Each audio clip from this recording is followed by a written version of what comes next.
नमस्कार आप सभी का। पिछली वीडियो में हमने देखा था कि वर्बल कम्युनिकेशन क्या होता है, साथ ही साथ हमने देखा था कि नॉन वर्बल कम्युनिकेशन क्या होता है।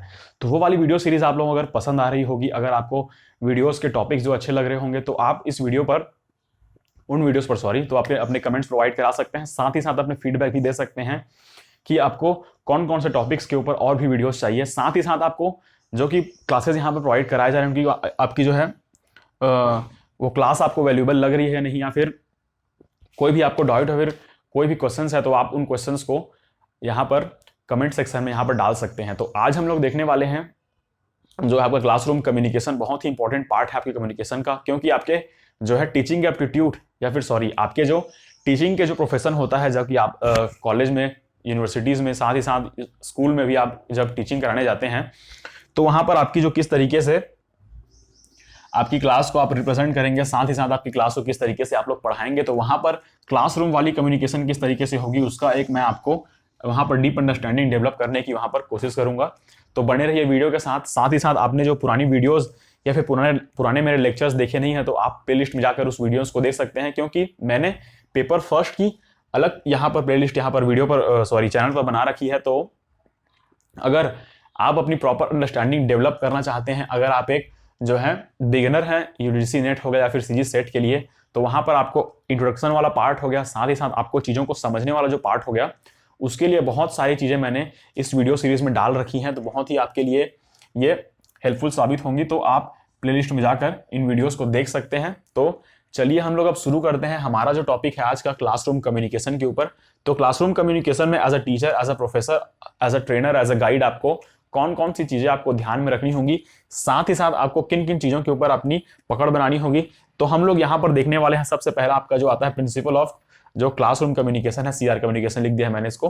क्लासरूम कम्युनिकेशन है तो कौन कौन से उसका सिद्धांत है, मतलब किन सिद्धांतों पर आपका क्लासरूम कम्युनिकेशन वर्क करता है, तो उन सारे प्रिंसिपल्स के ऊपर हम लोग अभी एक एक करके डिस्कशन करने वाले हैं।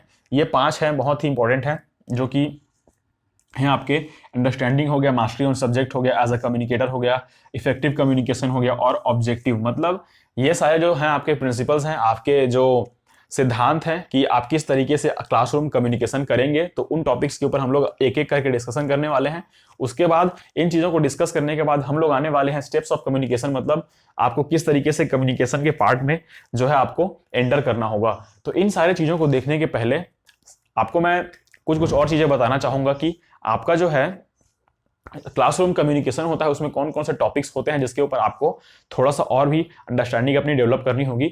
तो क्लासरूम कम्युनिकेशन जो है आपका, उस क्लासरूम वाले कम्युनिकेशन में सबसे पहले आपको देखने को यह मिलेगा कि आप जिस क्लास में एंटर करते हैं, वहां पर सबसे पहले आपको जो क्लासरूम में वहां पर स्टूडेंट्स वहां पर हैं, उनके ऊपर आपकी जो है थोड़ी सी वहां पर बॉन्डिंग अच्छी बनानी होगी, अंडरस्टैंडिंग सबसे पहले डेवलप करनी होगी, उनको मोटिवेट करना होगा, उनके डाउट्स और उनके जो है क्वेश्चंस हैं उनको आपको सॉल्व कराना होगा, साथ ही साथ उनमें इंटरेस्ट भी पैदा करना होगा आपके जो टॉपिक्स हैं, साथ ही साथ उनके जो सिलेबस या फिर उनके जो करिकुलम है उनके ऊपर भी उनको थोड़ी सी यहाँ पर प्रॉपर अंडरस्टैंडिंग आपको प्रोवाइड करानी होगी, ताकि बच्चे आपके ऊपर पूरी तरीके से ट्रस्ट करें।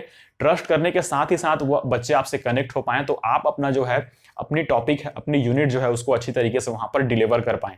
तो जिससे कि प्रॉपर अंडरस्टैंडिंग अगर आप वहां पर डेवलप कर पाएंगे, तो बच्चे जो होंगे वो आपसे पूरी अच्छी तरीके से वहां पर कम्युनिकेट करेंगे, और कम्युनिकेट अच्छी तरीके से करेंगे तो आपकी जो क्लासरूम कम्युनिकेशन वाला जो पार्ट होगा वो अच्छी तरीके से वहां पर जो है कंप्लीट कराया जाएगा। तो निश्चित रूप से हम देखें तो आपको जो एज अ टीचर होगा, बहुत सारी चीजों को ध्यान में रखना होता है। खाली आपको क्लासरूम में जाकर आपका लेक्चर स्टार्ट करना नहीं होता है, तो आप इन चीजों को ध्यान में रखेंगे।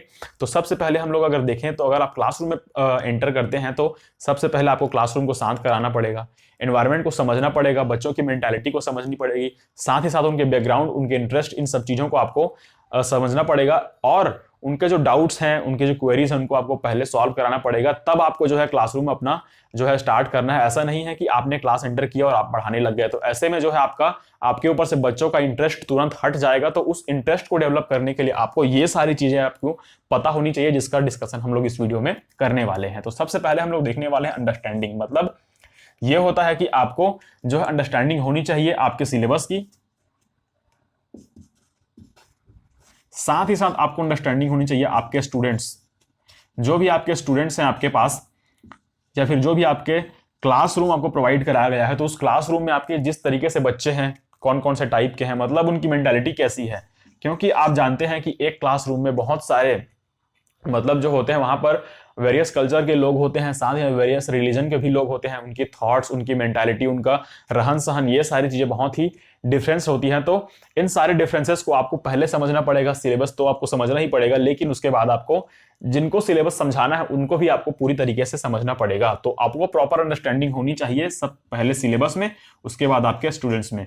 दूसरा आपका होता है कि आपकी दूसरा प्रिंसिपल जो आपका है क्लासरूम कम्युनिकेशन का, वो है आपका मास्टरी। मतलब आपका ये होता है कि आपकी सब्जेक्टिव नॉलेज कितनी है, मतलब आप जिस सब्जेक्ट को वहां पर क्लासरूम में पढ़ाने गए हैं तो उस सब्जेक्ट के ऊपर आपकी पकड़ कितनी है, वो भी बहुत इंपॉर्टेंट रखती है मायने। क्योंकि अगर आपकी प्रॉपर अंडरस्टैंडिंग, प्रॉपर वहां पर नॉलेज आपको सब्जेक्ट की नहीं है, तो बच्चे अगर आपसे कुछ भी क्वेश्चंस करेंगे उस सब्जेक्ट को रिलेटेड, अगर आपको जवाब वहां पर नहीं दे पाते हैं, आंसर नहीं कर पाते हैं प्रॉपर वे में, इफेक्टिव वे में, तो बच्चे आपसे थोड़ा सा वहां पर नाखुश हो सकते हैं। साथ ही साथ उनका जो इंटरेस्ट है वहां पर आपका थोड़ा डाउन होता जाएगा आपको लेकर। तो प्रॉपर अंडरस्टैंडिंग और प्रॉपर इंटरेस्ट, साथ ही साथ जो है आपका उनका भरोसा जीतने के लिए भी आपको पूरी तरीके से आपके सब्जेक्ट में मास्टरी होनी चाहिए। इसका भी आप लोग ध्यान रखेंगे।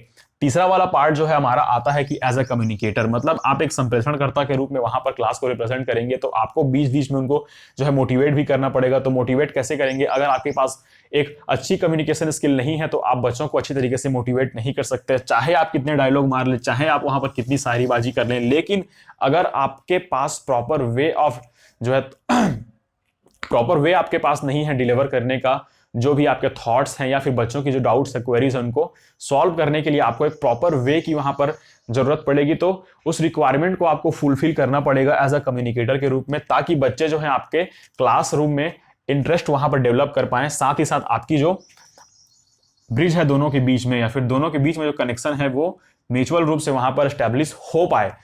तो ये भी बहुत ही इंपॉर्टेंट है आपके प्रिंसिपल वाले पार्ट में, जो कि तीसरा पार्ट था। चौथे वाले पार्ट में हम लोग अब आते हैं, आपका आता है इफेक्टिव कम्युनिकेशन। मतलब ये होता है कि एज अ कम्युनिकेटर आपने बच्चों को चीजें सिखा दी, लेकिन आपकी जो ये सारी चीजें आपकी डिलीवर होंगी, मतलब अंडरस्टैंडिंग आपने तो दिखा ली, मास्टरी भी आपको है आपके सब्जेक्ट में, आपने बच्चों को मोटिवेट भी कर दिया।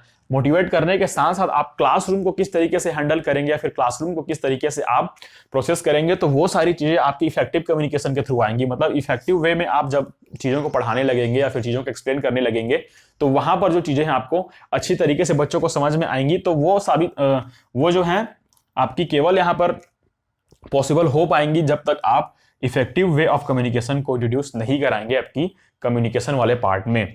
अब हम लोग आते हैं आपके ऑब्जेक्टिव। मतलब ये होता है कि ऑब्जेक्टिविटी भी आपके जो कि क्लासरूम में होनी चाहिए as a teacher, as a professor. आपको जो कि आपका होता है वस्तुनिष्ठता, जिसे हम लोग हिंदी में कहते हैं। तो अगर आप किसी भी क्लासरूम को वहां पर रिप्रेजेंट करने जा रहे हैं तो वहां पर आपकी ऑब्जेक्टिविटी का भी होना बहुत ही ज्यादा इंपॉर्टेंट है। आपको वहां पर पता होना चाहिए कि कौन कौन सी चीजों को लेकर, किन किन टॉपिक्स को लेकर हम लोग डिस्कशन करने वाले हैं। ऐसा नहीं है कि कोई भी एक अननोन सा टॉपिक उठाकर आपने क्लासरूम को पढ़ाना स्टार्ट कर दिया। तो वहां पर ऑब्जेक्टिविटी भी होनी चाहिए। मतलब आपको पहले से क्लियर कर देना चाहिए या फिर क्लैरिफिकेशन होना चाहिए कि हम लोग इस टॉपिक के ऊपर प्रॉपर अंडरस्टैंडिंग डेवलप करेंगे, प्रॉपर डिस्कशन करेंगे, साथ ही साथ इसके क्वेश्चन प्रैक्टिस करेंगे, आपके फीडबैक लेंगे। तो ये सारे जो प्रोसेस होंगे आपके ऑब्जेक्टिविटी वाले पोर्शन को कवर करेंगे। तो ये थे आपके प्रिंसिपल्स ऑफ क्लासरूम कम्युनिकेशन, किन सिद्धांतों पर आपका क्लासरूम कम्युनिकेशन वर्क करता है। तो ये सारी चीजें आपकी होती हैं। पहला अंडरस्टैंडिंग होना चाहिए, मतलब आप सिलेबस और स्टूडेंट को अच्छी तरीके से वहां पर समझ पाए। मास्टरी आपकी होनी चाहिए आपके सब्जेक्ट में। उसके साथ एज अ कम्युनिकेटर आपको वहां पर बिहेव करना है। जब आपको लगे, जरूरत पड़े कि आपको बच्चों को मोटिवेट करने की वहां पर रिक्वायरमेंट आ रही है, तो आप मोटिवेट भी करेंगे। साथ ही साथ डिस्कशन करना होगा तो डिस्कस भी करेंगे। इफेक्टिव कम्युनिकेशन के थ्रू ये सारी चीजें आपकी हो पाएंगी। मतलब आपका जो क्लासरूम कम्युनिकेशन है, मतलब आप बच्चों को पढ़ाने का जो तरीका है आपका, वो सारी चीजें आपकी इफेक्टिव कम्युनिकेशन वे में होनी चाहिए। साथ ही साथ इनका जो है आपका जो कम्युनिकेशन है या फिर पढ़ाने का तरीका जो है ऑब्जेक्टिव होना चाहिए। मतलब उसमें जो चीजें हैं पहले से ही एक्सप्लेन होनी चाहिए। साथ ही साथ आपको पहले से ही नॉन चीजों के ऊपर आपको डिस्कशन करना होगा। ऐसा नहीं है कि बच्चों के जो फेमिलियर है ही नहीं उस सब्जेक्ट के ऊपर आप डिस्कशन करना स्टार्ट कर देते हैं। तो ये सारी चीजें आपकी आती हैं प्रिंसिपल ऑफ क्लासरूम कम्युनिकेशन में। अब हम लोग देखते हैं आपका स्टेप्स ऑफ क्लासरूम कम्युनिकेशन। मतलब कौन कौन से स्टेप्स होते हैं जिसके ऊपर आपको वर्क करना होता है, फिर किन स्टेप्स से होकर आपका क्लासरूम कम्युनिकेशन गुजरता है। तो उन सारी चीजों को हम लोग यहां पर देखने वाले हैं। तो सबसे पहला आपका आता है रुचि, इंटरेस्ट आपको डेवलप करना होगा। मतलब आपको यह होता है यहाँ पर जैसे मैंने बताया कि एज अ कम्युनिकेटर आपको जो है बच्चों में आपकी सबसे पहली उनकी इंटरेस्ट को डेवलप करना होगा। मतलब आपका यह है कि बहुत सारे ऐसे टॉपिक्स होते हैं या फिर बहुत सारे ऐसे सब्जेक्ट्स होते हैं जो कि बच्चों को उतने अच्छे तरीके से जो है पसंद नहीं होते हैं पढ़ने के लिए। जैसे कि बहुत सारे ऐसे स्टूडेंट्स होते हैं जिनको मैथ्स अच्छे समझ में नहीं आती, बहुत सारे स्टूडेंट ऐसे होते हैं जिनको केमिस्ट्री अच्छे समझ में नहीं आती। तो उनके लिए मतलब उनके लिए उन सब्जेक्ट में वो प्रॉपर अंडरस्टैंडिंग और प्रॉपर जो है आपका इंटरेस्ट डेवलप करना आपका काम है as a professor, as a teacher. तो आपकी यहाँ पर ये पहली वाली स्टेप होगी आपके क्लासरूम कम्युनिकेशन की, जहां पर आप वहां पर इंटरेस्ट डेवलपमेंट करेंगे या फिर इंटरेस्ट बिल्ड करेंगे। तो ये वाला पोर्शन आपका आएगा इंटरेस्ट डेवलपमेंट वाला पोर्शन, जिसमें आप बच्चों को उसके सब्जेक्ट के प्रति, साथ ही साथ उस सब्जेक्ट के साथ साथ उस कोर्स के प्रति या फिर उसके सिलेबस के लिए आप उनमें इंटरेस्ट को डेवलप कराएंगे। डेवलप कैसे कराएंगे, ये सारी चीजें जो मैंने डिस्कस की थी आपका एज अ कम्युनिकेटर और इफेक्टिव वे ऑफ कम्युनिकेशन का यूज करके आप इनमें इंटरेस्ट को ला सकते हैं। दूसरा वाला जो पोर्शन आपका आता है वो आपका आता है यूनिफॉर्मेलिटी। मतलब आपका होता है कि इसमें जो आता है, जो आपका सब्जेक्ट और आपका जो करिकुलम है उसमें एक रूपता होनी चाहिए। मतलब ऐसा नहीं है कि सिमिलर होने चाहिए आपके जो सिलेबस हैं या फिर आपकी जो यूनिट आप लोगों ने स्टार्ट की है या फिर आप जिस सब्जेक्ट को पढ़ाना चाह रहे हैं, तो उसमें यूनिफॉर्मेलिटी या फिर फेमिलियरिटी वहां पर होनी चाहिए ताकि बच्चे जो है एक एक चीजों को एक दूसरे से कनेक्ट कर पाए और आपकी जो क्लासरूम है वो अच्छे तरीके से चल सके। तो यहां पर आप देख सकते हैं, अगर हम एक सब्जेक्ट की बात करते हैं, यहां पर एक सब्जेक्ट की बात करते हैं, उसमें आपके 5 यूनिट्स हैं, 1 2 3 4 5 ऐसे करके। तो पांचों यूनिट पर आपको पूरी तरीके से ऐसा होना चाहिए कि उसमें से कुछ ना कुछ लिंक आपके होनी चाहिए पांचों सब्जेक्ट्स में या फिर पांचों यूनिट्स में, ताकि बच्चा जो है आपका पहली वाली यूनिट को पढ़े तो उसमें से थोड़ी सी अंडरस्टैंडिंग लेकर वो सेकंड वाली यूनिट में आए, तो वो जो आपका आएगा सेकंड वाली यूनिट को अच्छी तरीके से समझने में, ये फर्स्ट वाली यूनिट का एक्सपीरियंस जो है आपका वो अच्छे तरीके से काम आएगा। उसी तरीके से सेकंड वाले से लेकर वो थर्ड वाले में जाए। तो ये सारी चीजें जो आपकी आती हैं वो प्रॉपर अंडरस्टैंडिंग होनी चाहिए, जो आपकी सिलेबस है उसमें यूनिफॉर्मेलिटी होनी चाहिए। मतलब चीजें होती है उसमें एकदम से डिफ्रेंसिएशन नहीं करना चाहिए कि आपका सिलेबस आपने जो तैयार किया है तो उन चीजों को लेकर, तो ये सारी चीजें आपकी आती हैं। दूसरे वाले पॉइंट में तीसरा आपका आता है रिवीजन, मतलब पुनः अवलोकन। ये आपका हो गया, आपने इंटरेस्ट आपका डेवलप कर लिया, आपने जो यूनिफॉर्म बना लिया सिलेबस को, आपने इफेक्टिव वे ऑफ कम्युनिकेशन का यूज करते हुए आपने जो क्लास को स्टार्ट भी कर दिया, लेक्चर भी दे दिया, आपने प्रॉपर अंडरस्टैंडिंग भी डेवलप करा दी। तो अब इसके बाद बारी आती है कि रिवीजन की। मतलब आपका यह होता है कि आपने किन चीजों को किस हद तक पढ़ाया है, बच्चों ने उन चीजों को कितने हद तक समझा है। तो ये सारी चीजें आपकी कब आपको जानकारी में आएंगी, जब आप चीजों का रिवीजन करना स्टार्ट करेंगे। मतलब आप अगर रिवीजन करना स्टार्ट कर देते हैं चीजों को या फिर रिवीजन कराते हैं, तो आपको भी यहाँ पर प्रॉपर नॉलेज हो जाएगी कि बच्चे किस लेवल तक चीजों को समझ पाए हैं। साथ ही साथ बच्चों को भी या जो है अंदाजा लग जाएगा कि हमने किस तरीके से जो है अपनी प्रिपरेशन करी है, कहां तक हम लोग यहाँ पर स्टैंड करते हैं क्लास में, किस तरीके से हमने सिलेबस को समझा है, कहां पर बहुत ज्यादा चीजों को समझने की जरूरत है, कहां पर आपको कम समझने की जरूरत है, कौन कौन सी चीजें इंपॉर्टेंट थी जिन्हें हम लोगों ने स्किप किया है। तो ये सारी चीजें आपकी रिवीजन वाले पोर्शन में आएंगी। मतलब रिवीजन से आपको जानकारी मिलेगी, आपकी प्रॉपर अंडरस्टैंडिंग वहां पर बिल्ड होगी। उसके बाद हम लोग आते हैं रिवीजन से ही मिलता जुलता दूसरा वाला टॉपिक है हमारा फीडबैक देना, प्रतिपुष्टि देना। मतलब यहां पर आपका जो टॉपिक है ये वाला फीडबैक वाला टॉपिक, तो ये वाला टॉपिक जो बहुत इंपॉर्टेंट हो जाता है किसी भी यहां पर कम्युनिकेशन के पार्ट में हम लोग अगर डिस्कस करें, as a communicator, as a teacher, as a professor, as a trainer, अगर आपने बहुत अच्छे तरीके से अपने क्लासरूम को पूरी तरीके से यहाँ पर चलाया है, साथ ही साथ आपने बहुत अच्छे तरीके से चीजों को एक्सप्लेन किया है, बच्चे अच्छे तरीके से समझे हैं, लेकिन आपकी जो वहां पर क्लासरूम कम्युनिकेशन वाला जो पार्ट है तब तक वहां पर पूरा नहीं माना जाएगा जब तक आप बच्चों से फीडबैक नहीं लेंगे। मतलब फीडबैक का मतलब ये होता है कि बच्चों ने किस तरीके से चीजों को समझा है, बच्चों को किस तरीके से क्लास पसंद आई है, साथ ही साथ आपकी जो होती है कि आपने किस तरीके से वहां पर बच्चों को लेक्चर प्रोवाइड कराया है, किस लेवल तक आपने जानकारी देने की कोशिश की है, तो वो आपका सक्सेसफुल हुआ है या नहीं, या फिर किस हद तक सक्सेसफुल हुआ है। तो उस लेवल तक आपको भी जानकारी हो जाएगी कि आपने किस तरीके से क्लास प्रोवाइड कराई है। फीडबैक जो होता है बहुत इंपॉर्टेंट होता है कम्युनिकेशन के पार्ट में। जैसे कि हम लोगों ने बताया था स्टार्टिंग में ही, हमने डिस्कस किया था कि आपका एक सेंडर होता है, मैसेज को कन्वे करता है मीडियम के थ्रू वो रिसीवर तक पहुंचता है, और रिसीवर जो होता है आपका फीडबैक प्रोवाइड कराता है सेंडर को। तो ये वाली आपकी जो प्रोसेस होती है एक साइकिल में होती है। तो इस वाले साइकिल को कंप्लीट करने के लिए आपका फीडबैक बहुत ही इंपॉर्टेंट होता है, जो कि आपके कम्युनिकेशन वाले पार्ट में बहुत ही ज्यादा वहां पर इंपॉर्टेंस रखता है। तो ये था आपका क्लासरूम कम्युनिकेशन के दो पार्ट्स हम लोगों ने यहाँ पर डिस्कस किए। पहले वाले पार्ट में हम लोगों ने डिस्कस किया कि प्रिंसिपल ऑफ क्लासरूम कम्युनिकेशन मतलब सिद्धांत कौन कौन से हैं जिन सिद्धांतों पर आपका क्लासरूम कम्युनिकेशन काम करता है। दूसरे वाले पोर्शन में हम लोगों ने देखने की कोशिश की कि स्टेप्स ऑफ कम्युनिकेशन मतलब संप्रेषण के सोपान कौन कौन से हैं यहाँ पर कम्युनिकेशन के, जो कि स्टेप्स कौन कौन से हैं उनके ऊपर हम लोगों ने यहाँ पर अपनी प्रॉपर अंडरस्टैंडिंग डेवलप की है। इसके बाद हम लोग देखते हैं कि एज अ टीचर आपको क्लासरूम में किस तरीके से पढ़ाना होगा, तो उसके ऊपर हम लोग भी थोड़ी सी डिस्कशन यहाँ पर कर लेते हैं। कम्युनिकेशन के यहाँ पर स्टेप्स और प्रिंसिपल्स को देखने के बाद हम लोग अब यहाँ पर डिस्कस करने वाले हैं इसके, जो कि आप मैसेज कन्वे करेंगे या फिर आप क्लासरूम को जब आप लीड करेंगे या फिर क्लासरूम में आप पढ़ाने जाएंगे तो वहां पर आपको किन किन चीजों को ध्यान में रखना होगा, तो उन सारी चीजों को आपको यहाँ पर देखना होगा।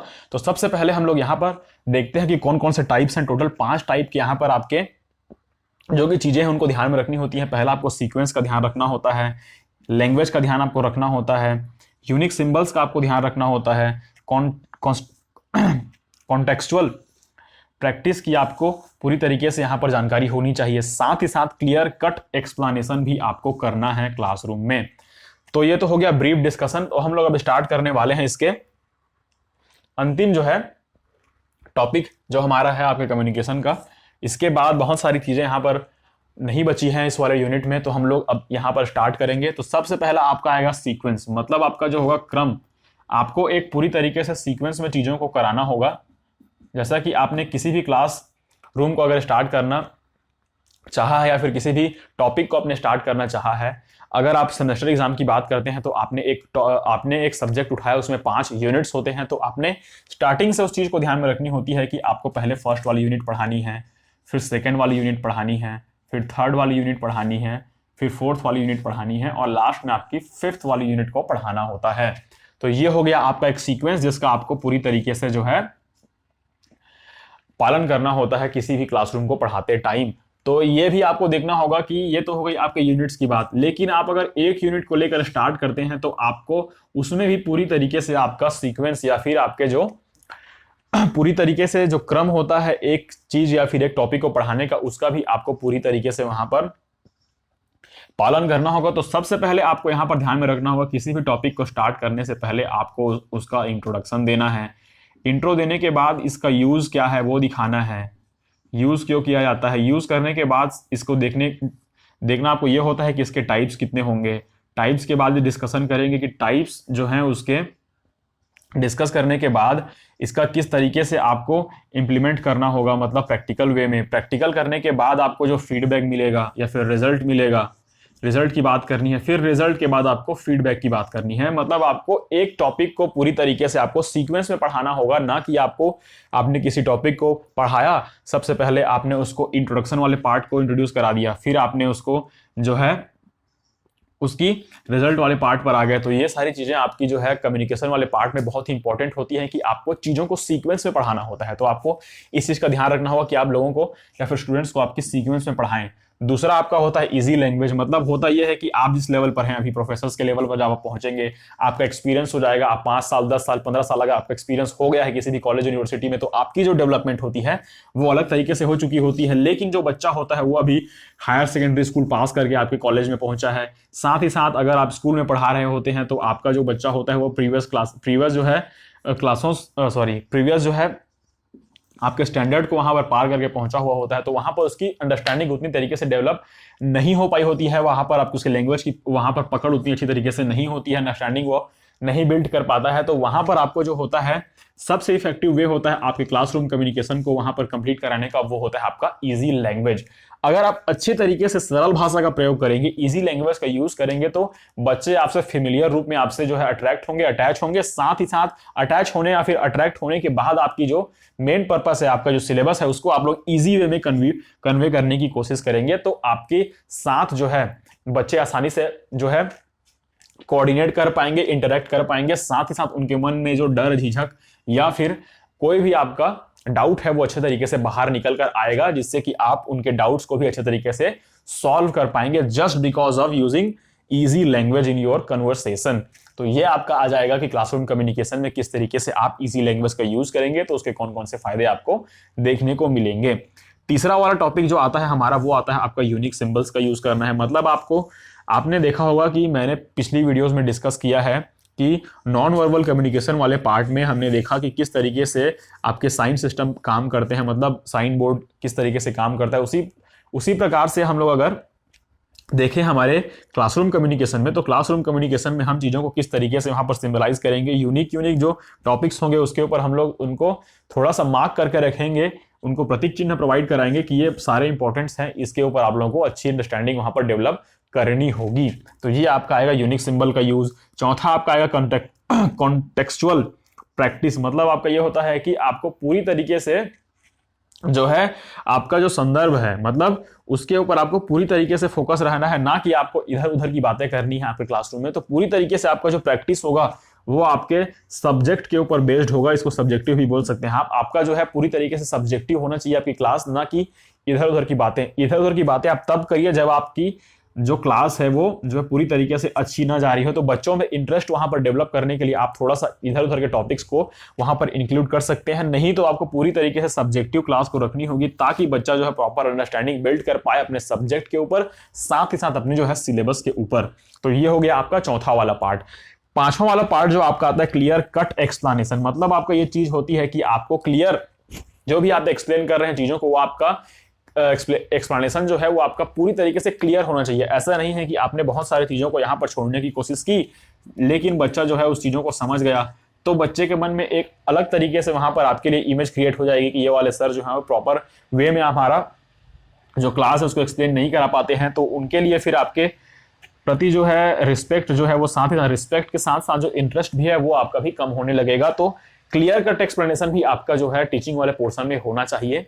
तो ये था आपका जो एज अ टीचर आप अगर क्लास में जाते हैं तो कौन कौन सी चीजें, मतलब as a teacher, as a professor, as a trainer, आप अगर किसी भी क्लास में जाते हैं तो आपकी कौन कौन सी रिस्पॉन्सिबिलिटीज बनती है, किन किन चीजों को लेकर आपको अपने क्लासरूम को जो है पूरी तरीके से पढ़ाना होता है। तो इन चीजों पर मैंने अपनी जो है यहां पर आपको नॉलेज शेयर करने की कोशिश की है। अब हम लोग देखने वाले हैं थोड़ा सा इसके बाद एक टॉपिक है, बहुत ही छोटा सा टॉपिक लेकिन बहुत ही इंपॉर्टेंट टॉपिक है आपके कम्युनिकेशन वाले पार्ट में। एग्जाम के पॉइंट ऑफ व्यू से हम लोग देखें तो वो वाला टॉपिक बहुत ही इंपॉर्टेंट टॉपिक हो जाएगा आपके लिए, जो कि है आपका पैराफ्रेजिंग। ये वाला जो वर्ड है आपका पैराफ्रेजिंग,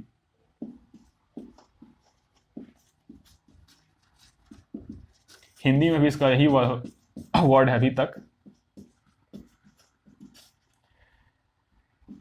पैराफ्रेजिंग का मतलब ये होता है कि अगर आप किसी भी क्लास में पढ़ा रहे हैं तो बच्चे वहां पर चीजों को अच्छे तरीके से प्रॉपर अंडरस्टैंड नहीं कर पाते हैं, प्रॉपर चीजों को समझ नहीं पाते हैं, उनकी अंडरस्टैंडिंग प्रॉपर तरीके से बिल्ड वहां पर नहीं हो पाती है। तो वहां पर आप जिस टॉपिक को पढ़ा रहे हैं, ये मान लो आपका टॉपिक है, अगर आपने कम्युनिकेशन वाले टॉपिक को, मतलब हम लोग अगर इसी यूनिट की अगर एग्जाम्पल लेते हैं तो आपका हम लोग ले लेते हैं क्लासरूम कम्युनिकेशन, CRC।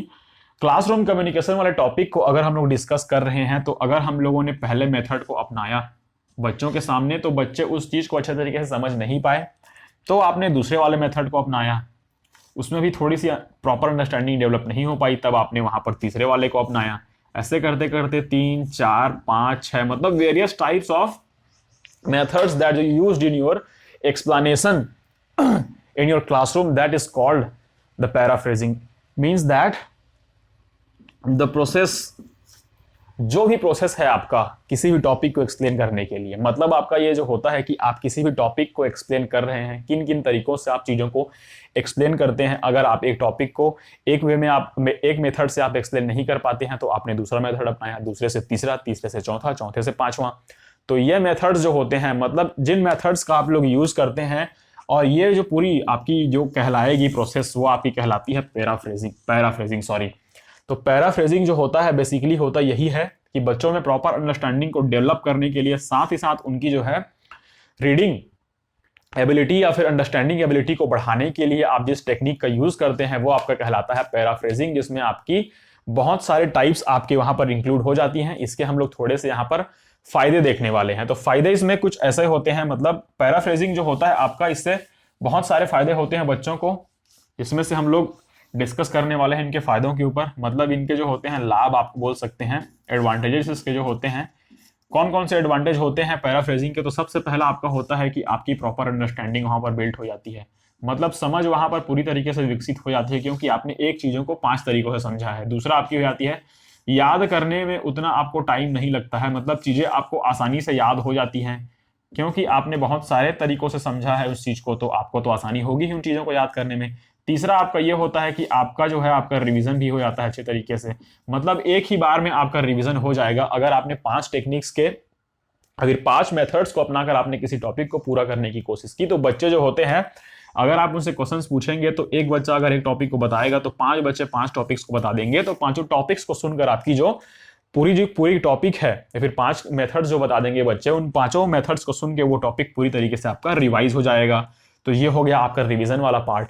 तो ये भी बहुत ही अच्छे तरीके से यहाँ पर फायदेमंद साबित होता है, एडवांटेज है। चौथा अब हम देखें, पहला हो गया आपका समझ विकसित कर लिया आप लोगों ने, याद अच्छे तरीके से हो गया, रिवीजन अच्छे से हो गया। रिवीजन होने के बाद आपकी जो होती है समझ वहां पर विकसित हो जाती है, तो आप जो होते हैं खुद से वहां पर बहुत सारी चीजों को मतलब आप सॉल्व करने लगते हैं, मतलब आपका जो होता है सेल्फ बिलीफ आप में आ जाता है कि मैं भी बहुत सारे मेथड से किसी भी चीज को सॉल्व कर सकता हूं। तो आपने जो है इस मेथड के थ्रू आपने मोटिवेशन भी बच्चों को प्रोवाइड करा दिया कि आप अच्छे तरीके से सॉल्व कर सकते हैं किसी भी प्रॉब्लम को बहुत सारे मेथड से। तो ये सारी चीजें आपकी आती हैं पैराफ्रेजिंग के अंतर्गत, जो कि आपका बहुत ही छोटा सा टॉपिक था लेकिन बहुत ही इंपॉर्टेंट टॉपिक है पैराफ्रेजिंग, क्योंकि इसमें जो चीजें होती हैं आपको बहुत टाइप्स में आपको समझाई जाती हैं। तो निश्चित रूप से ये जो होता है आपके लिए बहुत ही जो है एडवांटेज है कि आप एक टॉपिक को बहुत सारे मेथड से समझते हैं, तो आपको भूलने में थोड़ी सी वहां पर दिक्कत नहीं आएगी भूलने वाली। साथ ही साथ आपकी वहां पर प्रॉपर अंडरस्टैंडिंग डेवलप हो जाएगी, आपको याद करने में आसानी होगी, रिवीजन हो जाएगा और आप खुद से चीजों को सॉल्व करने वाले जो प्रोसेस है उसमें एंटर कर जाएंगे। तो ये था आपका कम्युनिकेशन वाला पार्ट। कम्युनिकेशन की जो पूरी तरीके से हम लोगों ने यहाँ पर ब्रीफ नहीं, हम लोगों ने यहाँ पर डीप यहाँ पर डिस्कशन करी हुई है इस वाले वीडियो सीरीज में। तो वीडियो अगर आपको अच्छी लगी हो तो वीडियो को लाइक करिएगा, चैनल को सब्सक्राइब करिएगा, साथ ही साथ अपने दोस्तों के साथ शेयर करिएगा जो कि आपकी सीजी सेट या फिर यूजीसी नेट की तैयारी कर रहे हैं पेपर फर्स्ट के लिए। तो बने रहिए इस चैनल के साथ और मिलते हैं आपसे नेक्स्ट वीडियो में। धन्यवाद।